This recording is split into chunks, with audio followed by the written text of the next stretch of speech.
aqui a falar sobre a energia, como que a gente pode trabalhar a energia pessoal dentro de casa e como que a gente pode criar um bloqueio do que é externo. Eu quero falar primeiro aqui com as mães em relação aos seus filhos.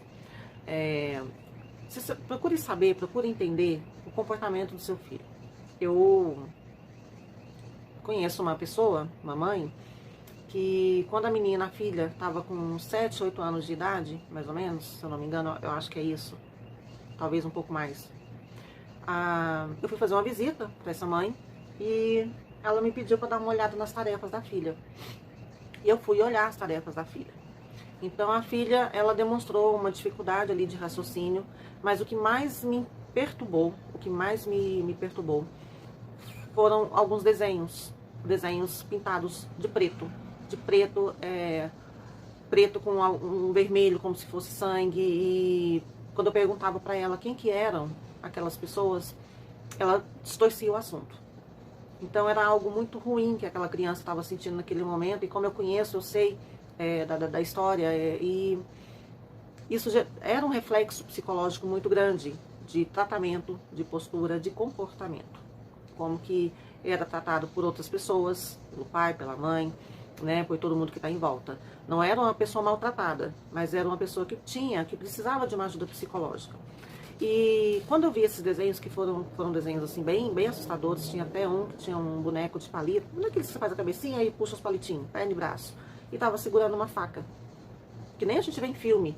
Aí eu peguei e conversei com a mãe. E a mãe no dia até chorou e falou que na escola também já tinham chamado ela para poder conversar, porque o comportamento e a postura, né, estava diferente do padrão de uma criança saudável, mentalmente, ok? Fisicamente, perfeita, sem problemas nenhum, mas a mente dela estava com problemas. E a mãe não estava sabendo como agir. E muitas mães se encontram nessa situação, de ver seus filhos numa situação de socorro e não saber o que fazer. Qual é o primeiro passo? A primeira coisa que eu falo que é preciso, até porque eu faço isso com os meus alunos, com as mães dos meus alunos, com os meus clientes, é uma conversa, é uma entrevista. Eu faço uma entrevista, eu pego ali o papel, eu tenho minhas perguntas que eu já faço. Se de repente no meio dessa pergunta a pessoa tocou no outro assunto, eu já tenho uma outra pergunta ali para poder fazer, mas eu faço uma entrevista, eu faço um filtro do que é que aquela pessoa está precisando. Qual é o problema? Qual é a situação que está enfrentando? Tá, meu filho tem um diagnóstico de TDAH e eu não sei como lidar com isso. O pai do meu filho não aceita que ele tenha o transtorno de déficit de atenção. Ok, ele pode não aceitar devido à característica do pensar, da criatividade, da independência que é a mente do pai. Porque o pai é provedor, o homem é provedor. Então a não aceitação, ela é comum, mas ela não pode perdurar. A gente, quando descobre um diagnóstico, a gente vai ao médico e descobre que está com uma doença grave. Naquele momento é difícil de aceitar, mas tem tratamento e você vai procurar o tratamento. Então é isso que tem que acontecer. Então, para as crianças que estão, para não só crianças, adolescentes de forma geral, o número de suicídios ele tem aumentado cada vez mais a cada ano numa pesquisa. Então é preciso atentar para os seus filhos, para os netos, para as pessoas que estão à sua volta. Não é só para quem está em volta de você também. Isso é onde é que entra, Daniela, sobre a energia. Essa criança, quando eu peguei e avaliei, fui fazer a tarefa com ela, é porque ela estava tão introspectiva que ela provavelmente estava com colegas apenas introspectivos. E olha lá, porque eu me lembro que na adolescência não tinha aquela coisa de estudar na casa de coleguinha, alguma coisa do tipo, não tinha isso. Era tudo muito dentro de casa, com a família.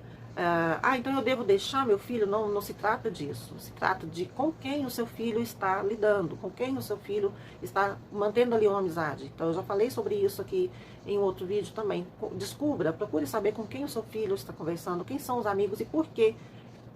Por que são aquelas pessoas escolhidas pelo seu filho. De repente ele não tem um progresso na escola com as notas, né?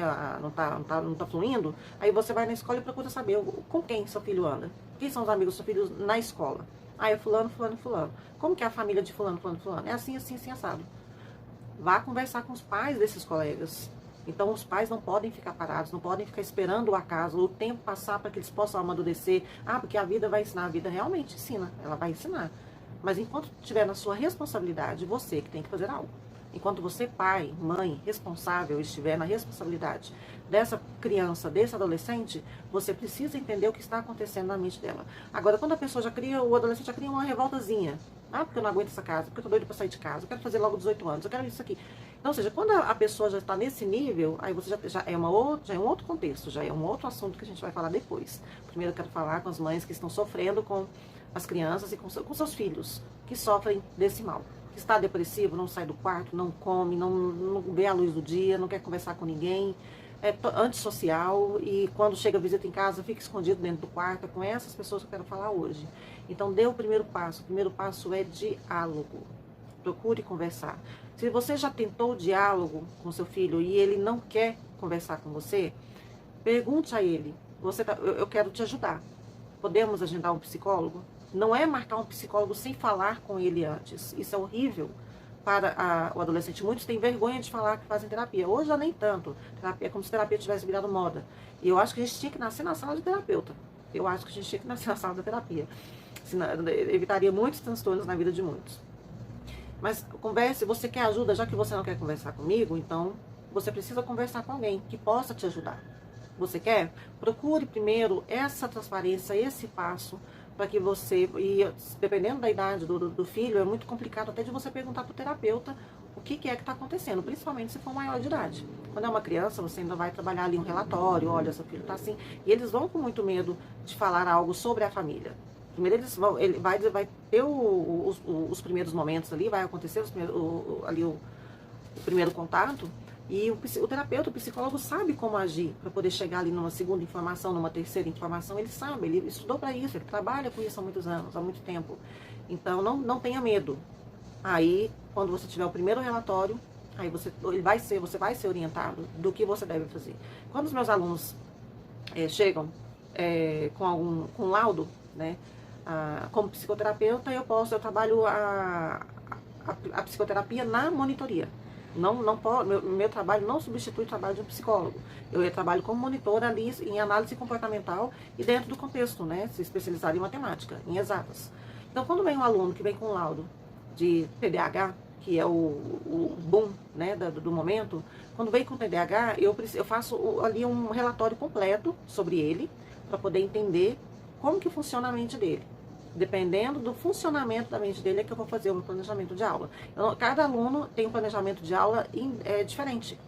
Então, por isso que eu falo que é o personal coach, porque eu sou uma treinadora pessoal. Então, de cada um. Então, cada um tem uma ficha, cada um tem um contrato, cada um tem um trabalho diferente. A elaboração das aulas, elas são diferentes, elas precisam ser trabalhadas dentro desse contexto. Então, o primeiro passo é conversar. Eu faço uma entrevista com os pais, ou com o responsável. Depois eu faço uma entrevista com o aluno, ou quando é cliente para coach, né? Quando é coach, eu faço entrevista com ele, para depois fazer todo o contexto, fazer toda a elaboração e para que tudo flua da melhor forma possível. E graças a Deus, os resultados eles são bem positivos, né? Vou comentar depois aqui sobre algumas experiências, mas nesse momento aqui desse vídeo eu quero deixar os pais com esse passo. O primeiro passo é o diálogo. Se você não consegue tirar do seu filho nenhuma informação, se você não consegue fazer com que ele fale, se ele fica o tempo todo irritado, primeiro que você é autoridade dentro de casa, você pai, mãe, é o responsável, você é autoridade e tem que haver respeito. Vamos falar também sobre isso, como que isso pode acontecer. Se a pessoa não quer falar com você, então ela vai falar com alguém, com um profissional. O que essa pessoa prefere? Conversar com você ou conversar com um profissional? Ah, com um profissional. Ok, então vamos marcar uma sessão. E começa. Então, o primeiro passo é esse. Então, impor a autoridade de pai e de mãe não é autoritarismo. Eu falei sobre isso no vídeo passado, em 2 vídeos atrás, eu acho. A diferença de autoridade e autoritarismo. Não é com autoritarismo, é com autoridade, é com respeito. Então, você tem que ser a pessoa de respeito dentro da sua casa. Por ser humano, já tem que ter respeito. Ser pai e mãe, então, tem que ter mais dobrado, né? Então, fique com esse passo de procurar ajuda nos primeiros momentos. E com o passar do tempo, a gente vai conseguindo uma evolução. Então, mais pro próximo vídeo.